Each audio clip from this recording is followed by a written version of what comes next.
Shalom, soyez tous salués dans le puissant nom de notre Seigneur Jésus. C'est comme je le dis toujours, c'est le nom qui nous a été donné à nous les hommes se trouvant dans le monde, par lequel nous pouvons être sauvés. Il n'y a pas un autre nom qui peut chasser un démon sur la terre. Il n'y a pas un autre nom qui peut ressusciter un mort sur la terre. Il n'y a pas un autre nom qui peut guérir les malades. Il n'y a pas un autre nom sur la terre qui peut chasser les démons. Alors, c'est au nom du Seigneur Jésus que vous dites qu'il est seulement un prophète là. Celui dont vous dites qu'il n'est qu'un prophète, c'est à son nom que les morts sont ressuscités. C'est à son nom que la bonne nouvelle est annoncée aux pauvres en esprit.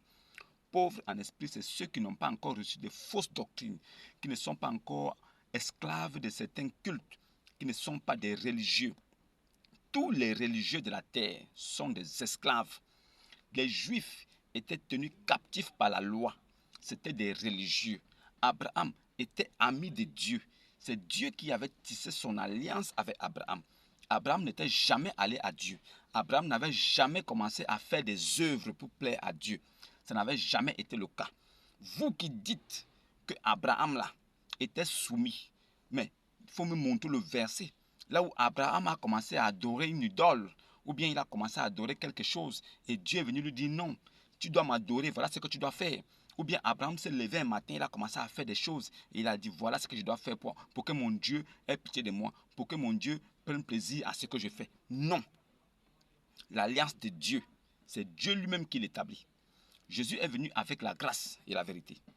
C'est au-dessus de la loi, car la grâce et la vérité sauvent l'âme. La loi ne pouvant même pas sauver une âme. Au temps de la loi, aucune âme n'avait été sauvée. Au temps de Moïse, aucun homme sur la terre n'avait été sauvé. Il a fallu que la grâce et la vérité viennent par Jésus pour que le sauvetage soit évident. Il n'y a qu'en Jésus que vous pourriez être sauvé. Celui qui ne croit pas en Jésus, il est déjà condamné. Il est déchu de la grâce. Alors, si tu es déchu de la grâce, ça veut dire que ce n'est même pas par les moyens des œuvres que tu peux être sauvé. Car les œuvres ne peuvent sauver un homme. Aucun homme sur la terre ne peut être sauvé par une œuvre. Les œuvres que vous faites là, les actes que vous posez, parce que vous voulez plaire à Dieu là, ça ne va jamais arriver. Religare, qui est religion aujourd'hui, ce mot grec qui est devenu religion en langue française, veut dire faire des actes pour plaire à une divinité. Ça veut dire qu'accomplir des rites, accomplir des tâches pour plaire à une divinité. La divinité est silencieuse, elle ne t'a rien demandé, mais toi tu accomplis des rites, des tâches. Toi tu te bats pour lui plaire. Maintenant, combien de temps vas-tu te battre pour plaire à ta divinité? Est-ce que tu connais réellement Dieu? Ce sont les catholiques qui ont fait croire aux hommes qu'il y a des choses qu'il faut faire pour plaire à Dieu. Non, il n'y a rien à faire. Si vous êtes vraiment descendant d'Abraham, alors vous deviez savoir qu'il n'y a rien à faire pour plaire à Dieu. Mais plutôt, Dieu doit te révéler ce que tu dois faire pour que tu restes intègre dans sa parole. C'est Dieu lui-même qui te montrera ce que tu dois faire. C'est Dieu lui-même qui te dira quoi faire. Maintenant, comment est-ce que tu vas donc comprendre ou entendre la voix de Dieu pour pouvoir faire des choses, pour être vraiment intègre, pour pouvoir marcher dans la droiture de sa parole? Comment est-ce que Dieu doit se révéler à toi pour que tu saches que oui, voilà ce que je dois réellement faire pour que mon Dieu soit satisfait de moi? Commençons bien de cette affaire en vous expliquant qu'on ne fait pas des œuvres pour plaire à Dieu.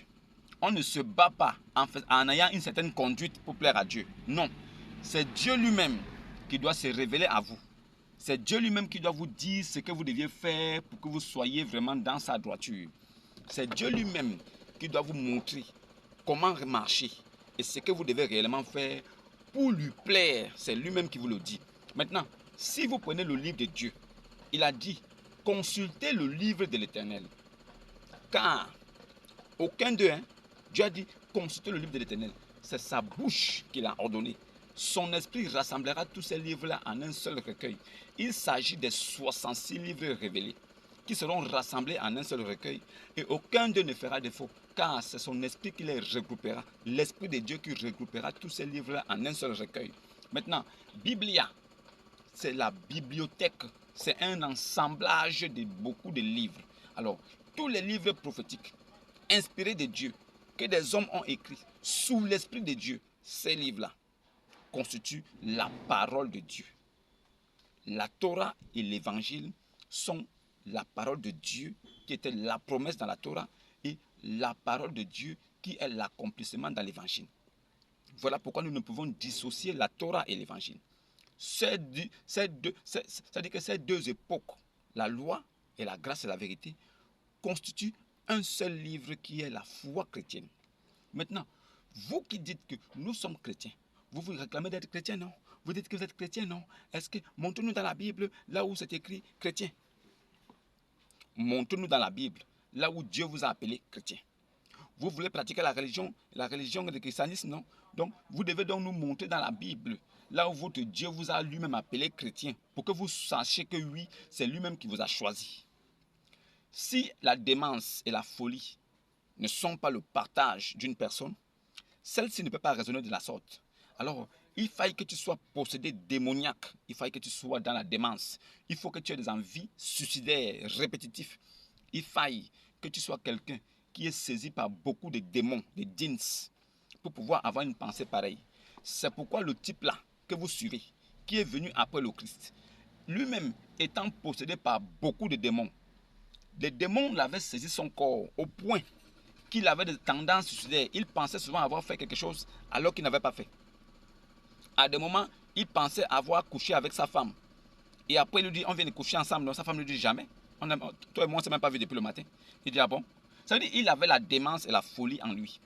Un prophète de Dieu qui est envoyé par le Très-Haut, le Tout-Puissant, créateur de toutes choses, qui a la démence et la folie en lui. Vous pensez toujours que c'est Dieu qui l'a envoyé? Un prophète de Dieu qui vient pour être un exemple parfait de conduite vers la lumière, un chemin droit qui est lui-même un exemple. Il vient, il a 55 ans, c'est bébé de 6 ans qui prend pour Mougou. Ça, c'est un prophète de Dieu. Un prophète de Dieu qui vient avec la loi juive et mosaïque qui interdisait l'homme de commettre l'adultère. La prostitution condamnée par le Dieu des Juifs. Lui, 600 ans après Jésus, votre type là vient, Ibn Abi Kapsha, il vient avec le Zawaj al-Muta. Le Zawaj al-Muta qui est l'adultère et la prostitution légalisée. Un musulman a le droit de prendre, de louer une femme pour des services sexuels jusqu'à 72 heures, donc 3 jours. Les hommes qui marchaient avec ce gars-là, cet impie, cet impur, sont allés le voir une fois pour lui dire, écoute, nous là, ça fait longtemps on se balade avec toi, on fait les guerres partout, on a laissé nos femmes, nous avons des envies. Mais il est mieux qu'on se castre une bonne fois. Comme ça, quand nous nous serons castrés, on n'aura plus envie des rapports sexuels. En même temps, nous serons à l'aise. Ibn Abi Kapsha leur a dit non, ne faites pas ça. Attendez, je vais demander d'abord à Allah. Lui, c'est lui qui demandait à Allah de lui donner. Lui, il était un prophète de Dieu qui demandait à son Dieu, donne-moi, donne-moi, donne-moi.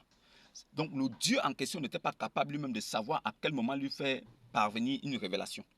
Donc son Dieu était soumis aux ordres de son prophète. Il veut une révélation pour vraiment établir un certain équilibre entre les hommes qui vont en guerre et qui laissent les femmes à la maison, pour que ceux-ci ne se castrent pas. Alors, quelques temps après, il vient vers eux, il leur dit, j'ai demandé à mon Dieu Allah, ce Dieu-là que les Juifs ne connaissent pas là, moi je lui ai demandé, ce Dieu arabe qui priait en ce temps-là en regardant vers Jérusalem, ce Dieu qui est arabe, mais dont l'inspiration du prophète demandait de prier en regardant aussi vers Jérusalem comme les Juifs. Alors, ce Dieu-là lui dit non, dis à tes hommes qui peuvent louer des femmes pour des services sexuels. Du même quand ils jouissent d'elles, ils peuvent aussi leur donner leur marre. Ça veut dire qu'ils proposent des récompenses en échange des nuits de sexe, des nuits torrides, en échange des nuits aphrodites, des nuits sexuelles qui seront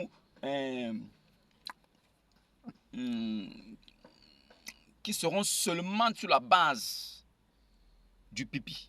C'est-à-dire des nuits où on va seulement faire du sexe, on va jouir, et c'est l'homme qui en profite, parce que lui, il est loin de chez lui, Alors, comme sa femme n'est pas là, il peut donc en jouir avec une autre. Et après, il lui donne quelque chose comme récompense. Voilà le Zawaj al-Muta, le prophète de la miséricorde, de la misérable corde. Il a introduit la prostitution dans l'islam. Soit disant c'est son Dieu qui lui a dit de faire rentrer ça. Les Juifs lui ont dit, mais tu es fou. Comment tu peux faire rentrer quelque chose d'abominable comme ça dans la religion de ton Dieu? Il dit, c'est que son Dieu a ordonné et dit que c'est pur. Aucun homme ne peut venir dire que c'est impur. Donc, par là, nous comprenons que le Dieu des Juifs et le Dieu des Arabes, il n'est pas le même Dieu. Dieu n'est pas un homme pour mentir, ou fils d'un homme pour se repentir. Cette phrase-là signifie simplement que Dieu ne peut pas apporter le mensonge comme font les hommes de nos jours. Et Dieu aussi, il n'est pas fils d'un homme pour demander pardon à Dieu. Si Dieu ne peut, mentir parce qu'il n'est pas un homme, il ne peut aussi ni demander pardon parce qu'il n'est pas un homme. Alors, comment est-ce que Dieu peut dire quelque chose avec les Juifs 600 ans plus tard, après Jésus, ce peuple n'ayant jamais reçu de prophète, mais l'ange d'Ibril, soi-disant Gabriel, vient leur révéler à eux qu'ils peuvent coucher des femmes, ils peuvent commettre l'adultère, ça n'ira nulle part, parce que ce Dieu-là a agréé ça. Mais si vous-même, vous êtes dépourvu de bonne conscience, si vous-même, vous n'avez pas la jugeote nécessaire, si vous-même, vous n'êtes pas des juges selon les choses de la nature, comment pouvez-vous concevoir qu'un homme puisse venir vous dire que c'est son Dieu qui l'a ordonné, que vous pouvez coucher des femmes, les prendre pour des services sexuels? Comment c'est possible? Quel est ce Dieu? Sous quelle inspiration ce prophète parle-t-il? Est-ce que Dieu peut permettre à un homme de coucher une femme pour de l'argent et après l'abandonner, s'en aller, laisser celle-ci toute seule? Qui donc viendra épouser une femme que lui il a déjà utilisée? Si vous croyez que ce Dieu du culte satanique, du caillou noir, qui est associé à ce Dieu Allat, ce Dieu impuissant, ce Dieu qui n'est ni omnipotent ni omniprésent, ce Dieu qui n'a rien créé du tout, ce Dieu dont les paroles disent que c'est lui qui a créé, c'est lui qui a créé, mais ce n'est pas parce que tu dis que c'est toi qui as créé que c'est toi qui as créé. Ce n'est pas parce que tu dis que je suis le créateur, adorez-moi, que tout le monde va t'adorer. Nous avons des critères pour pouvoir t'adorer si tu dis que tu es le créateur. Ce n'est pas parce que le Coran crie haut et fort que c'est Allah qui est Dieu que nous allons suivre ça. Nous devons vérifier. Nous devons nous approcher de ce livre et chercher à savoir réellement, est-ce que ce Dieu qui dit qu'il a fait toutes choses, il est vraiment le vrai Dieu? Quel est ce Dieu qui a créé l'homme d'une goutte de sperme éjaculée? Nous devons nous poser la question. Quand on parle de création, on ne prend pas une matière. Kun fayakun, selon eux-mêmes les musulmans, ces savants ignorants, le kun fayakun, c'est la parole prononcée. Alors, la parole prononcée qui appelle à un acte. Ça veut dire que quand il dit kun fayakun, l'effet produit. Ça veut dire qu'il y a effet produit. Ça veut dire que kun fayakun, le simple fait que cette parole est prononcée, il y a production d'un effet. Cet effet-là, c'est la création tout de suite. On n'a pas besoin de prendre une matière pour dire qu'on va créer. Même nous-mêmes les hommes, nous ne sommes pas assez intelligents. Nous ne sommes pas plus intelligents que Dieu. Mais nous savons que nous ne pouvons pas prendre une matière pour créer. Alors, si un Dieu fait la confusion entre créer et former, il y a un souci. Moi qui suis un homme, je sais quand on parle de création, on amène à l'existence ce qui n'existe pas. Et je sais quand on parle de former, c'est de prendre une matière et de la façonner et de la donner une forme. C'est ce qu'on appelle former. Alors, si Dieu de la Bible, le Dieu des Juifs, a dit qu'il a pris, il a créé l'homme à son image, puis il a formé l'homme pour lui donner une apparence visible. Si le Dieu des Arabes, lui, il dit qu'il a créé l'homme d'une goutte de sperme éjaculée, nous devons lui poser la question, la goutte de sperme éjaculée là, c'est sorti de quelle verge? Qui a fait sortir cette goutte de sperme? Qui en est le responsable? Et toi, Allah, comment as-tu donc pris cette goutte pour former l'homme avec? Non, pour créer l'homme avec. Parce que si tu prends une goutte de sperme, en ce moment, tu dois former l'homme avec cette goutte, puisque la goutte de sperme est une matière. Mais si tu prends une goutte de sperme qui existe déjà, qui est une matière, mais tu nous parles de création, nous comprenons que toi, ce Dieu-là, qui dit que c'est toi qui es responsable de toutes les langues et de toutes les intelligences, tu n'es même pas intelligent.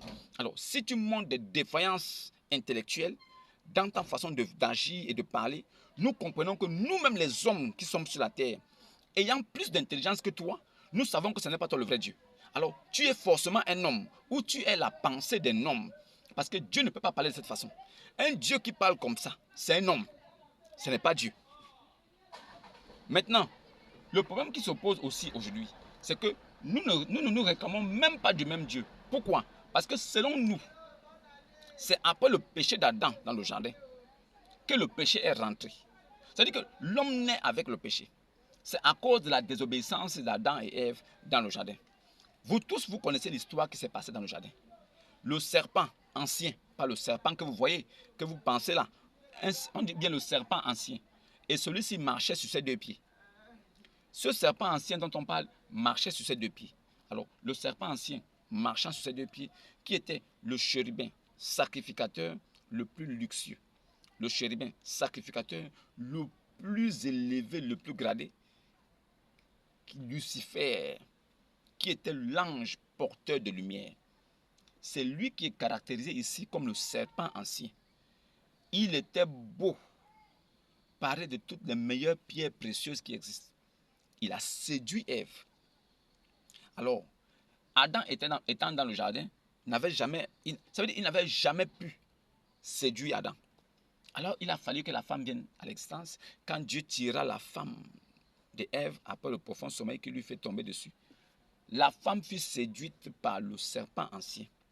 Celui-ci alla avec elle. Il s'approcha d'elle et elle connut quelque chose. Elle donna aussi à son mari Adam, et lui aussi il vit que l'arbre était bon. Alors ils ont cousu des feuilles de figuier qu'ils ont mis autour des reins. Voilà. Ils n'ont pas caché la bouche. Parce qu'on parle de manger le fruit, mais ils n'ont pas caché la bouche. Puisque si vous avez mangé d'un fruit et que vous sentez que ce n'est pas bien, alors vous deviez coudre des feuilles de figuier et les mettre comme ça. Mais par contre, ils ont plutôt caché les alentours de ce que nous connaissons. La partie où, quand l'homme a déjà l'âge de la connaissance et du bien, là, il cache ça. Il garde ça précieusement. Là. C'est la partie là qu'ils ont couvert. Alors, Dieu, ce Dieu-là, que les Arabes musulmans noirs d'aujourd'hui disent qu'il ne peut jamais devenir un homme là. Ce Dieu-là, qui est un Dieu qui oublie tout là. Ce Dieu-là, qui appelait Adam dans le jardin. Adam, Adam, où es-tu? Parce qu'apparemment, Dieu ne connaissait pas là où se trouve Adam. C'est pourquoi Dieu appelle Adam, Adam, où es-tu? Voilà un Dieu qui ne connaît pas là où se trouve Adam. Lui-même, il a créé Adam. Il a disposé Adam dans le jardin. Il a sorti Ève d'Adam. Ils vivent dans le jardin d'Éden. Mais Dieu ne connaît pas là où se trouve Adam. Donc, quand Dieu dit Adam, Adam, où es-tu? Ça veut dire que Dieu ne connaît pas là où est Adam. D'accord. Ça veut dire que quand Jésus arrive et que Lazare est mort, il dit, vous l'avez enterré où? Ça veut dire que Jésus ne connaît pas là où se trouve Lazare. Ça veut dire que Jésus arrive, il dit, vous avez enterré mon ami où? On lui dit, c'est là-bas. Donc, Maboul m'a dit non, comme Jésus a demandé que vous l'avez enterré où? Ça veut dire que Jésus ne connaît pas là où il se trouve. Comme Jésus ne connaît pas là où il se trouve, ça veut dire qu'il ne peut même pas le ressusciter aussi. Si moi, je ne connais pas là où tu te trouves, et que j'arrive, on me dit que mon ami est mort. Mais quand j'arrive, si je ne peux même pas savoir là où il se trouve, attends, je ne sais pas là où il se trouve, mais c'est le ressusciter qui va être possible. Est-ce que vous réfléchissez mieux? Mais quand on a dit, Jésus a posé la question, il est où? On a dit, il est quelque part là-bas. Quand ils ont conduit Jésus là-bas. Mais pourquoi donc arriver sur place, Jésus n'a pas été incapable de le ressusciter?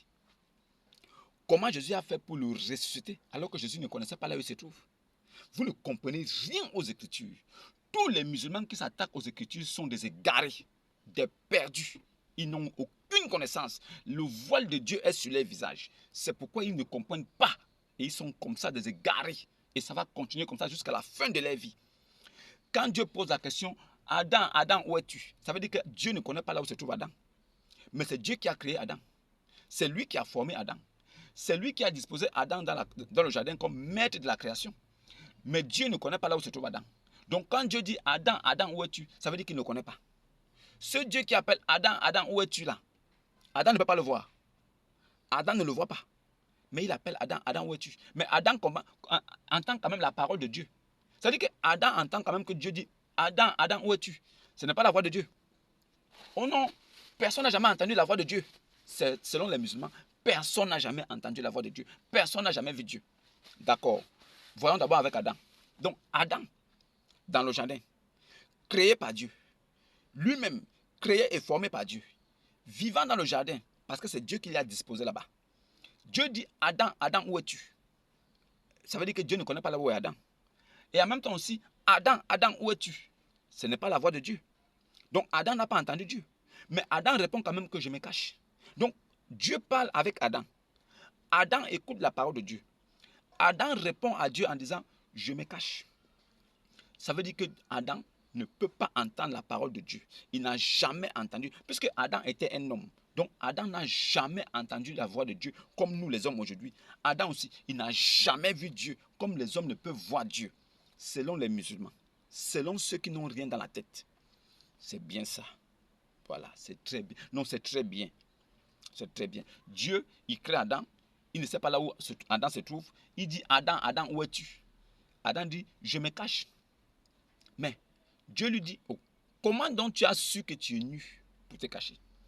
Dieu est en train de converser avec Adam parce qu'il sait déjà ce que Adam a fait. C'était son plan merveilleux. C'était le plan de Dieu que cela arrive. C'est pourquoi il lui dit que donc, qui t'a dit que tu es nu? Donc, tu as mangé le fruit de l'arbre que je t'ai interdit. Comme tu as fait cela, voilà la sentence. Adam écoutait bien la parole de Dieu. Il n'est pas mort. Adam voyait bien Dieu. Il n'est pas mort. On vous dit qu'il y a deux aspects de Dieu. Tu ne peux voir Dieu dans sa gloire et vivre. Mais tu peux voir Dieu dans un corps théophanie. Il vient vers toi et te parle.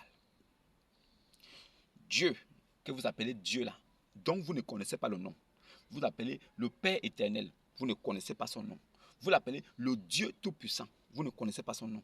On dit Dieu tout-puissant parce que c'est lui qui a fait toutes choses. C'est lui qui est créateur de toutes choses. C'est pourquoi il est tout-puissant. Nous le savons. C'est lui aussi qui est l'éternel.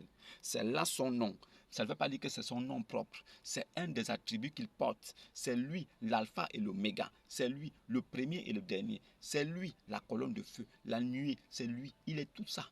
Il prend tout ce qu'il veut, toutes les formes qu'il veut. Mais il est déjà venu sur la terre comme un homme. Il est déjà venu sur la terre comme un homme. Alors, si vous ne comprenez pas ça, vous allez toujours vous perdre dans la lecture. Comme vous avez l'impression que la lecture de la Bible est comme celle du Coran, là où vous devez seulement réciter. Que vous ayez la compréhension ou pas, le but seulement c'est de réciter. Si vous réussissez à réciter comme il faut, c'est fini. Vous avez gagné Allah. Maintenant, nous on n'a pas besoin de réciter. Nous, on cherche la vérité. Et ce n'est que la vérité qui peut sauver un homme. Allah n'a jamais été Dieu. C'est pourquoi lui, on ne l'a jamais vu.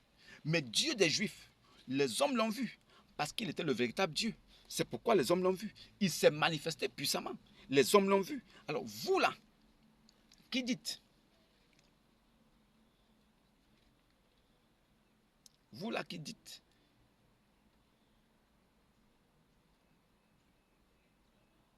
Vous nous racontez des histoires et vous nous dites que un prophète comme Moïse, il s'agit de Mohammed. Vous qui nous dites là, un prophète comme Moïse, il s'agit de Mohammed. Je vais vous faire une vidéo là-dessus, vous allez comprendre. Mais pour ma part, pour l'heure, sachez que nous sommes ceux qui respectons la parole de Dieu. L'ordre des missions de Jésus était aller par tout le monde et faites des disciples, faites de toutes des nations de disciples. Aller par tout le monde, faites de toutes des nations de disciples. Cela signifie quoi? Ça veut dire que toutes les personnes qui vont accepter la parole vont devenir disciples. La parole est claire. Aller par tout le monde. Donc, l'ordre de mission est clair. Allez par tout le monde. Faites de toutes les nations des disciples. Donc, allez par tout le monde. Faites de toutes les nations des disciples. Allez par tout le monde. Faites de toutes les nations des disciples. Ce n'est pas écrit, faites de toutes les nations des chrétiens. Retenez bien ça. Vous, musulmans qui venez toujours avec votre ignorance caractérisée et chronique, que montrez-nous là où c'est écrit chrétien. Je vous dis que tous les prophètes qui sont venus étaient des croyants en Dieu. Croyant en Dieu veut dire juif. Quand vous voyez quelqu'un qui vous dit qu'il est croyant en Dieu, il est croyant en Christ, ça veut dire qu'il est juif. Ce peuple qui avait été choisi par Dieu, il croyait au véritable Dieu. Il croyait donc en Dieu. C'est en croyant en Dieu qu'ils étaient des juifs. Juif signifie croyant en Dieu. Maintenant, Abraham était croyant en Dieu. Il n'était pas soumis à Dieu. Il était croyant en Dieu. C'est par l'alliance que Dieu a établie avec lui qu'il était croyant en Dieu. Il n'était pas soumis à Dieu. Nous savons une chose, toute la création, toutes les créatures lui sont déjà soumis parce qu'ils sont créés par lui, parce que ces créatures ont été créées par lui. Mais pour être sauvé, il faut croire, il ne faut pas être soumis. Toute la création est soumise, pas sauvée. Toute la création lui est déjà soumise, pas créée, pas. C'est-à-dire que toute la création lui est déjà soumise. Toute création, toute créature lui est soumise, mais pas sauvée. Pour être sauvé, il faut croire. Il faut croire. C'est quand vous croyez que vous êtes sauvé. Vous, musulmans, esclaves, vous dites que vous croyez en Allah. C'est parce que vous êtes croyant en Allah que vous espérez le sauvetage de Allah. C'est parce que vous croyez en Allah que vous espérez son sauvetage. Mais nous sommes croyants au Dieu des Juifs. C'est en devenant croyants au Dieu des Juifs, en acceptant Jésus comme Seigneur, que nous devenons Juifs par adoption. Juif qui signifie croyant au véritable Dieu. Un croyant au véritable Dieu est un Juif. Maintenant, Dieu nous a donné un nom. Jésus étant venu comme le Fils unique de Dieu, nous a donné un nom précieux. Disciples. Nous sommes disciples quand nous croyons, quand nous mettons foi, nous devenons disciples, pas chrétiens. Le mot chrétien avait été utilisé à Antioche, une façon de se moquer des disciples de Jésus. Alors, les disciples de Jésus s'appelaient déjà disciples avant d'être à Antioche. Mais c'est à Antioche qu'ils furent tous appelés chrétiens, comme petit Jésus. Pourquoi? Parce que la façon dont ils faisaient des choses impressionnait les gens. Et à travers eux, les païens revoyaient encore le rabbi. À travers eux, les païens voyaient Jésus. Alors, ils ont été appelés chrétiens. Ce n'est pas le nom donné par Dieu, mais Dieu nous a donné un nom, disciples. Nous sommes des disciples. Alors, les véritables enfants de Dieu sont disciples de Jésus-Christ. Chrétien là, c'est une forme de moquerie. Mais je suis surpris de voir le mot chrétien écrit dans la note explicative du livre du Al-Coran de Satanas. Dans le livre de Satan, dans la note explicative, on vous parle de chrétiens, alors qu'on devait parler des disciples. Ça veut dire que le Dieu des Arabes est un Dieu ignorant. Ce commandement est le plus grand commandement que Jésus-Christ a donné sur la terre. Sous l'ordre de Dieu, allez par tout le monde, faites de toutes les nations des disciples. Nous ne sommes pas des chrétiens. Ce n'est pas faites de toutes les nations des chrétiens. C'est faites de toutes les nations des disciples. Donc, étant disciples, nous sommes sauvés. Alors, si vous voulez savoir si Dieu nous a donné un nom, alors nous allons rentrer dans la Bible. Nous allons demander à Jésus de prononcer encore l'ordre de mission qu'il a donné. Allez par tout le monde, faites de toutes les nations des disciples. Celui qui va croire, qui prendra son baptême, sera sauvé. Et après, enseignez-le donc à observer tout ce que je vous ai prescrit. Donc, c'est en devenant, c'est quand tu crois que tu deviens disciple. C'est quand tu deviens disciple que tu es sauvé. Alors, si vous ne comprenez pas ça, et que vous continuez à jouer avec les mots chrétiens, montrez-nous là où c'est écrit chrétien, montrez-nous là où c'est écrit chrétien. Nous vous demandons de nous montrer vous, là où Dieu, votre Allah, a dit vous là, vous êtes des musulmans. Alors, entrez au paradis. Ça n'existe pas dans le vrai Coran. Ça n'existe pas. Et le mot musulman là ne vous a jamais été donné par Dieu lui-même. Dieu ne vous a jamais appelé musulman. Jamais. Mais par contre, nous là, en acceptant Jésus, nous devenons des disciples. Et en devenant disciples, nous sommes sauvés quand nous prenons le baptême. C'est disciples. Retenez bien ça. Montrez-nous là où c'est écrit chrétien. Montrez-nous là où Dieu vous a appelé chrétien. Non, nous vous montrons là où Jésus, le plus grand des prophètes selon vous, le meilleur des prophètes selon vous, nous a appelés disciples. Et lui-même, pendant qu'il vivait, il avait des disciples. C'est dans la continuité que nous devenons aussi disciples. Pas chrétiens, mais continuez à nous appeler chrétiens. Ça ne nous dérange pas, c'est le nom de Dieu. Chrétien là, ça veut dire Christ. Donc, si vous nous appelez chrétiens, nous ne refusons pas, parce que nous savons que ce n'est pas le nom chrétien qui sauve, mais c'est la croyance que nous avons en nous qui fait de nous des disciples. Et cette croyance-là nous fait devenir disciples. Et quand nous devenons disciples, et nous avons pris notre baptême, nous savons que nous sommes sauvés. Ce n'est pas le nom qui sauve, ce n'est pas un nom qui sauve. Dieu nous a appelés comme ça, Dieu nous a appelés. Non, ce n'est pas ça qui sauve. Est-ce que tu crois au véritable Dieu? Est-ce que tu crois au Dieu des Juifs? Nous là, nous croyons au véritable Dieu qui est le Dieu des Juifs. C'est pourquoi nous sommes appelés des croyants. Alors, si vous avez compris ça, c'est une bonne chose. Vous n'avez pas aussi compris, c'est pas grave. Shalom et à demain.